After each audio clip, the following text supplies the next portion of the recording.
praise precedes the victory. As you are giving God praise today, you know what? Your praise is just sending out your faith. That's allowing God to just arrange things in your favor. I love that song that we were singing. Well, they're all good, but I like that one that says, I know who I am. Because if you're going to live in victory, you got to know that you are a child of the Most High God. You are supposed to live a victorious life, an abundant life. You're not supposed to live under your circumstances. You're supposed to rise above your circumstances. You're supposed to reign in life, even like the Scripture says, as a king. So I just encourage you today that, you know, I was talking about a little earlier how, you know, during the week it's easy to have things that try to pull us down, and maybe somebody offended you, or you went through a disappointment, or you made a mistake and you're kind of mad at yourself. But you got to let every day be a new beginning. You got to just receive God's mercy for today and say, God, I'm not going to live this day dragging the negative things from yesterday. I'm starting afresh and anew. I'm forgiving the people that hurt me. I'm letting go of every disappointment. I'm not going to dwell on who did me wrong or what didn't work out. God, I'm just believing today is the day you have made, and I'm going to live this in faith and expectancy. I'm starting afresh and anew. I really believe you got to do that at the first of every day. You just got to get your vision back, get your focus back, get your thoughts going in the right direction. The enemy will try to keep you down and discouraged. Oh, yeah, but the hurricane, the economy. He'll give you 1,000 reasons to live your life negative and defeated. But you got to shake that off and say, no, I'm not going there. I know the joy of the Lord is my strength. I know God's got me in the palm of His hand. I know He holds victory in store for the upright. I say this probably every week, but you wouldn't be alive if God didn't have greater victories in front of you. You have not seen your greatest victories yet. You have not seen your best days. They are still out in front of you. But you know what? You got to do your part, and you got to stir it up on the inside.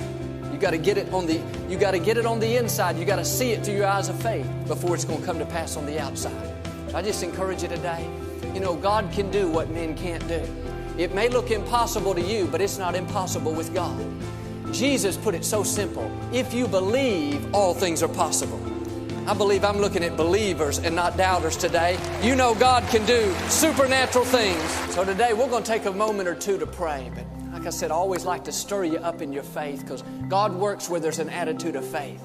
God is not moved by our tears. He sees our tears, but God is moved by our faith. God is not moved when we go around, oh man, I'm depressed, I'm discouraged. God, you got to help me. No, God sees that, but God is moved when you say, God, I got some problems, but I'm trusting you. I believe that you're in control. I know that you can make a way. I know who I am. I'm a child of the Most High God. When you get your faith out there, that's what moves God. When you change the way you look at things, the things you look at change. Albert Einstein once observed that the most fundamental and major decision that you have to make in your life is this: do I live in a friendly or a hostile universe? Which is it?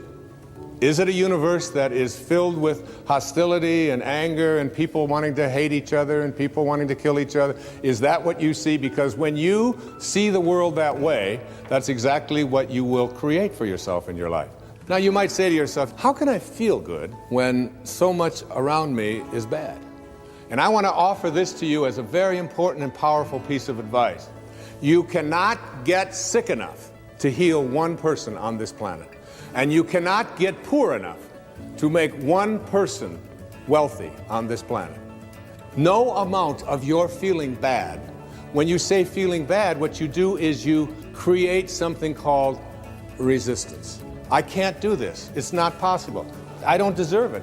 And when you create this kind of resistance, you have emotions. And these emotions become sadness, fear, worry, anxiety. And what I'd like to offer you is a way for you to use these emotions that you are experiencing at any time in your life and use them as a system to say to yourself, what kinds of thoughts am I having that are keeping me from being in rapport with this field of intention? What kind of self-talk do we have? If you think about what is missing in your life, and you talk to other people about what is missing in your life, don't be surprised if you keep attracting what's missing into your life. If you think about what always has been, then don't be surprised if what always has been is what keeps showing up in your life. Because thoughts are energy, and the thought of it's always been this way and there's nothing I can do, resistance. What emotion am I feeling? Frustration. I want to change that. What is my guidance system? I'm going to see how in harmony am I with the energy of intention. How in harmony with it am I? When you are inspired by some great purpose, some extraordinary project, all of your thoughts break their bonds. Your mind transcends limitations. Your consciousness expands in every direction, and you find yourself in a new and a great and a wonderful world. Dormant forces, like forces that you didn't think were accessible to you, dormant forces, faculties, and talents come alive. And you discover yourself to be a greater person by far than you ever dreamed yourself to be. When you are inspired, when you are in spirit. When you're in spirit, you are creating. When you are creating, everything is working. Abraham Maslow once said, the difference between self-actualizing people, the highest functioning people, and everybody else is that self-actualizing people must be what they can be. Self-actualizing people must be what they can be. What can you be? What can you be?